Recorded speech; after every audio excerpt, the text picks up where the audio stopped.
Amit. Standard Chartered and CNBC TV18 present India on the Move, Season 6. Hello and a very warm welcome to Season 6 of Standard Chartered and CNBC TV18 present India on the Move, a conversation series where we engage with thought leaders and industry experts in understanding new developments in trending industries. I am Mugdha Kalra. We talk today about tech startups and funding and the evolving role of banks. Tech startups have disrupted multiple industries and are in a phase of high growth, but also seeing a funding winter. In recent times, startups have also pivoted their strategies in line with the changed scenario. This includes taking steps to reduce the cash burn and moving on a credible path to profitability. Within this, banks play a critical role and have been working with the startups for effective cash management and transaction banking. In addition, banks also have been evolving in how they address startups' needs and risk management. Joining me today on this panel, Harsh Parekh, co-founder, FarmEasy Company API Holding, Mr. Amit Mookim, President, TiE Mumbai, Mr. Manish Jain, MD and co-head, Corporate, Commercial and Institutional Banking, India Standard Chartered Bank. Welcome, gentlemen. Thank you. Mr. Jain, if I may start with you. The role of banks and their involvement with startups, especially tech startups, has evolved in the last decade or so and in the last 5-6 years as well. Which part of this relationship have you seen evolve the most? Mugdha, you're right. The bank's role has really evolved with startups over the years.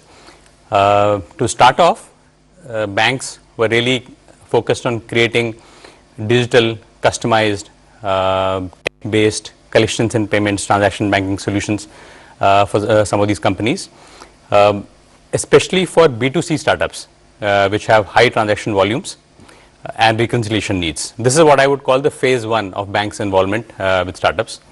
In phase 2, over a period of time, banks have started providing credit facilities to these companies. These credit facilities are largely short-term in nature for meeting working capital requirements. Now banks have also started looking at term loans and acquisition financing for these startups. So as this space has gradually got established and banks have started understanding it better, the product range and the risk appetite have grown. Interesting. Mr. Mookim, how has the funding landscape changed when we talk about banks and VCs together? I think the last few years, we are seeing as TiE Mumbai, which is a non-profit supporting the entrepreneurial ecosystem, to broaden the definition of what startups are, right? Earlier, we would have early stage startups, first-time founders who were setting up tech businesses, especially servicing the West. But now it's broadened, and we celebrated more than 100 unicorns last year, right? So we've come a long way. Now, it's important to understand that through the journey of each startup, the needs are different, right? And while you need a lot of venture capital in the early stages, as you grow, your needs for working capital increase, and you still rely on equity for some of those working capital needs. But as you scale further, that's when I think the point that Manish made is when the banks step in to actually support not only the growth journey, but other financing needs and how they could institutionalize the setup. FarmEasy was started in 2012, 2015, the API company I'm talking about, and since then, e-pharmacy has seen exponential growth. But when you started, what was the funding scenario like? How have you seen the funding scenario change over a period of time? No, I think, of course, I think the things have evolved over time. I think when we started, I don't think so banks understood what we were trying to do, especially if I had to speak on the banking sector, because the risk models were not evolved. I think I personally believe that every startup goes from stage 0 to where we are, and the requirements will keep changing, right? So when you start off, of course, it's to do with day-to-day needs like transaction banking, and also it's a function of which industry are you in. A lot of news we are hearing about SaaS businesses. I think they need a lot of support, especially on the banking side, because you will have Forex, you will have a lot of other transactions. We went through that journey. We went from almost doing transaction banking to now working with almost all the leading banks because we have a working capital requirement, and to moving towards ecosystem play. So we've just launched co-branded cards and a lot of other transactions with a few other banks. I think so the whole journey has evolved really beautifully. And I think each startup will need to kind of go through that phase depending on which part of the journey they are in. Mr. Jain, times have changed. We have an appetite for risk, but there is scrutiny at every level. What kind of credit underwriting criteria have banks put in place to assess the underlying tech startup company and the risks involved there? As we are all aware, the companies in this space are hypergrowth in nature. That's the phase that they're going through in their journey, where they are burning cash in the quest for top line growth. So clearly the traditional way of assessing credit is not appropriate for the companies in this space, because they're still to achieve their profitability. And hence banks have been working on various alternative models to get grips with assessing the risk. At Standard Chartered Bank, we look at multiple variables and through that assess the risk. I mean, just to give an example, we look at the business model. What is the core need that the startup is trying to solve for? What is the irreplaceable niche that it has created for itself, in the process of doing that? And is the business model asset heavy or asset light? How much money it will need? Similarly, the equity funding stage, so Series A, Series B, Series C, while loss making, some of these companies have raised significant amount of equity, which provides a lot of comfort to the banks. Investor profile is another important parameter. Are they well regarded, and do they have deep pockets? Do they have a track record of repeat investments to support the growth? Cash runway is another thing that banks look at. What is the total cash available with the startups versus the monthly cash burn? Is the cash burn reducing or increasing?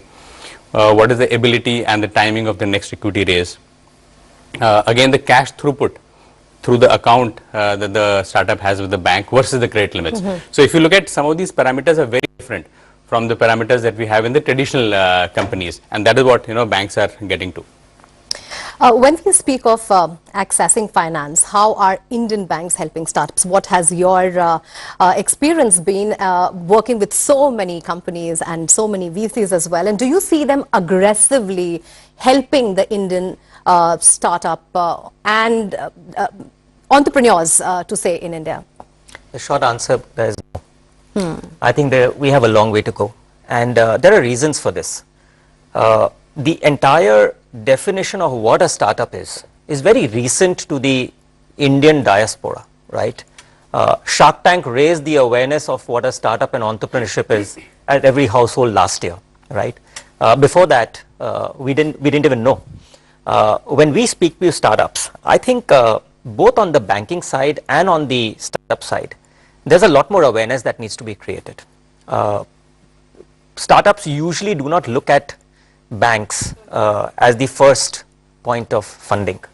And I think culturally, as well as the point Manish mentioned on the credit framework, how this needs to be done, needs to be substantiated, because the dialogue for some of them and the need for that capital is so incredible during the startup stage that they need hand holding beyond the money, right? And that they get from the VCs and the angels and everything else, right? But as they scale, some of the usual parameters we've seen is that you have to have a relationship for a few years, you have to have profitability for a few years. Some of those definitions at a broad level need to be relooked at. Right? Some of the banks maybe are doing it, but we can't generalize and say that all Indian banks are doing it. As a founder, I would just want to chip in there. I think I completely echo Amit's view, because look, for us, it's also about the pace, right? I think at times, yes, we understand the complexity and the regulatory requirement, but we need to close that at a pace. So be it a tech integration, something which is key for any of this to work.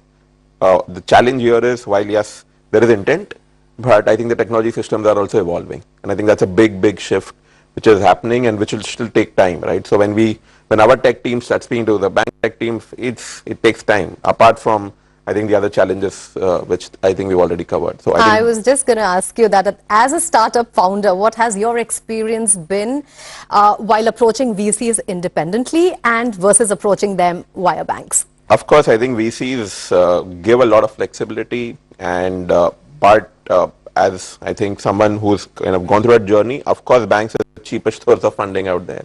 So it makes sense for a lot of companies to kind of work with banks, but I think the challenge is access and I think the pace. Are banks evolving? They are evolving. But can we make a general statement? Would be very difficult. But there are new banks, and I think the awareness on the founder side also. I see a lot of founders, a lot of companies at the early stage still not sure of how they can explore the banking ecosystem, right? I'll give you one classic example. We do deliveries to almost every pin code. My biggest pain point is to ensure that the cash collected by the delivery boy gets deposited. Right now, that's, I'm sure, a problem for like bunch of folks out there.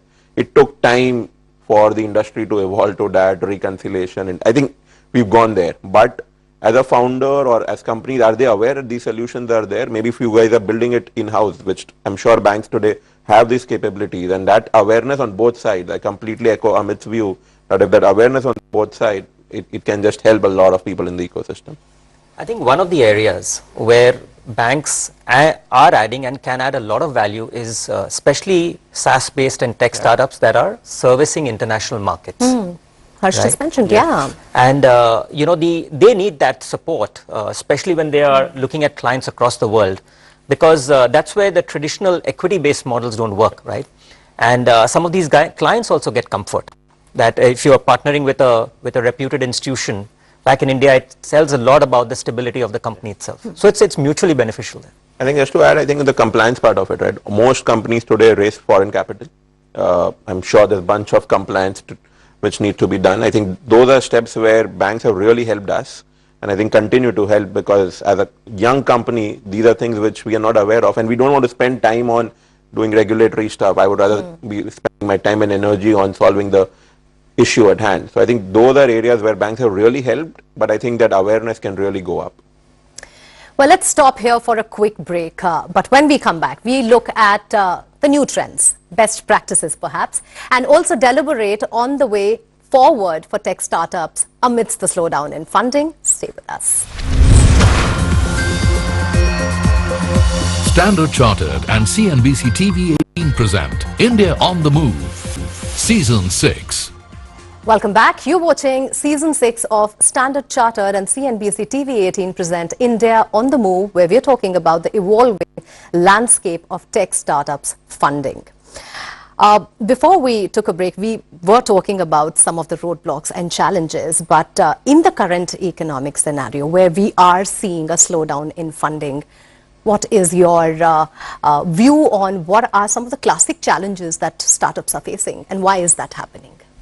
No, so I think, look, every market has its own cycle. I think we are going through a more economic correction cycle, and I think the startup economy is well equipped to ensure a lot of people who are focused on high growth. I think we are now saying, let's ensure we focus on profitability.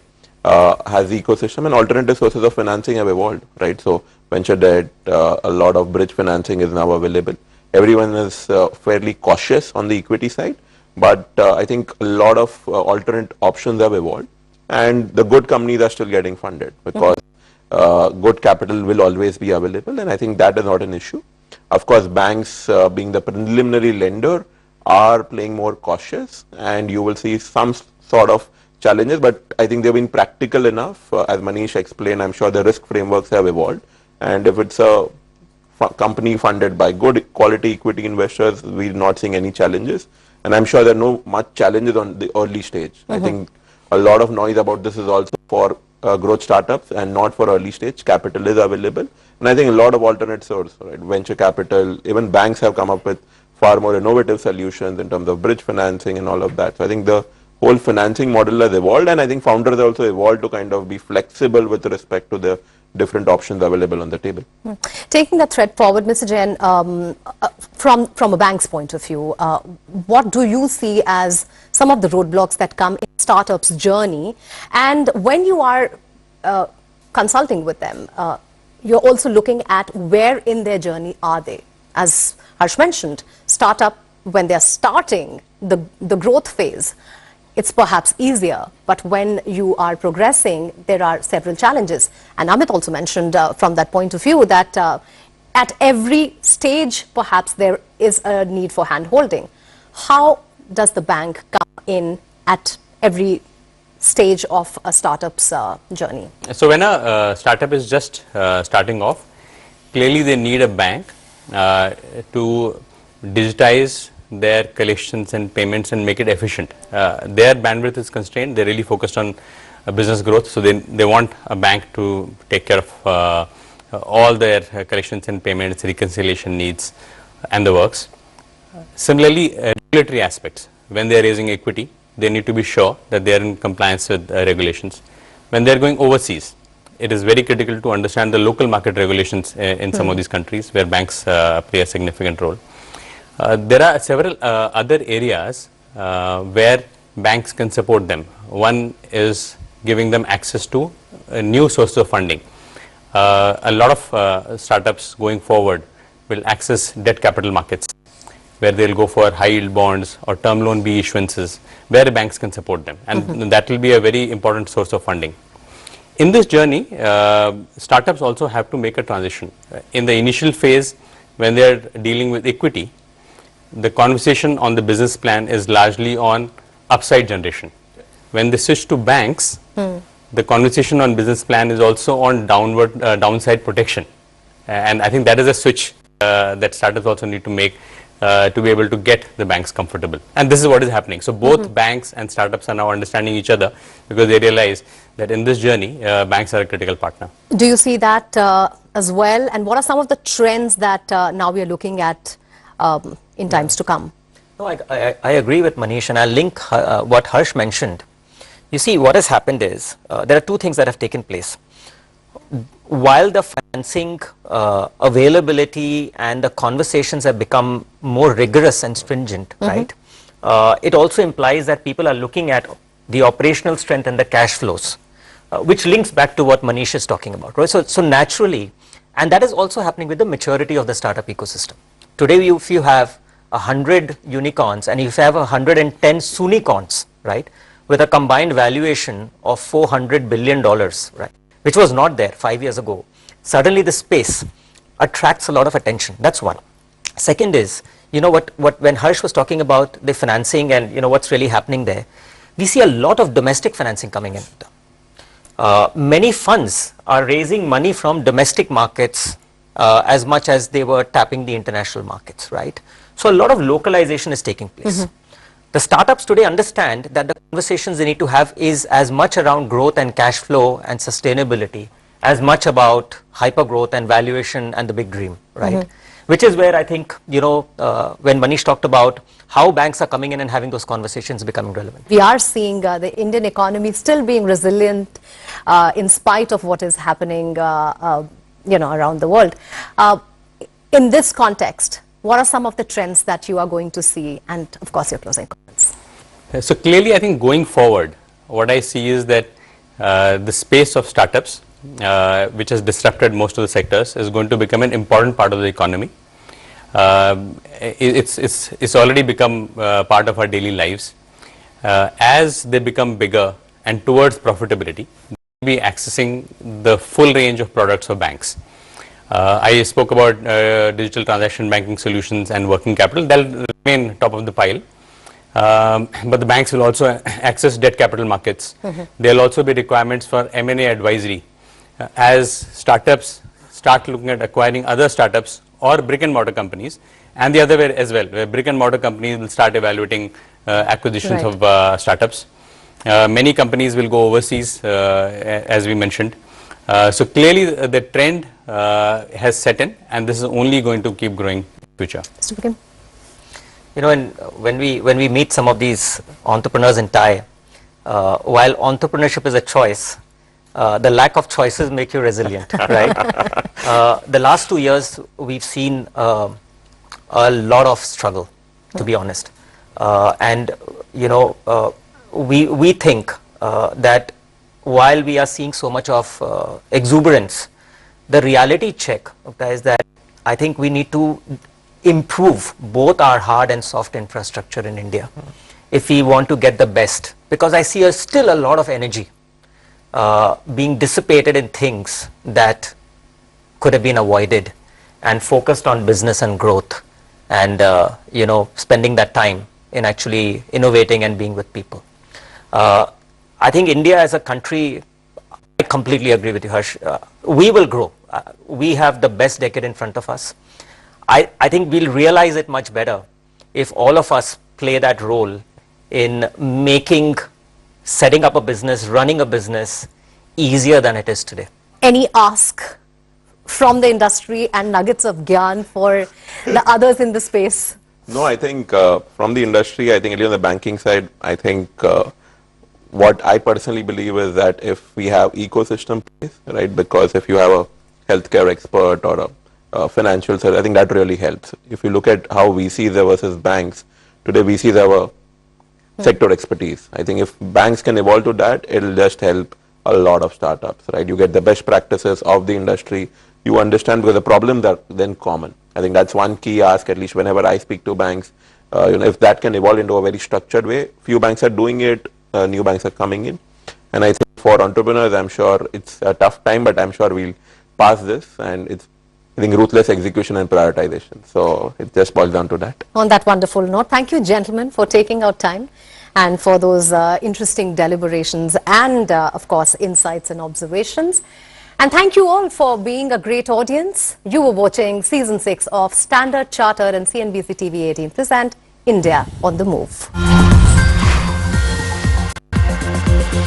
Standard Chartered and CNBC TV18 present India on the Move, Season 6.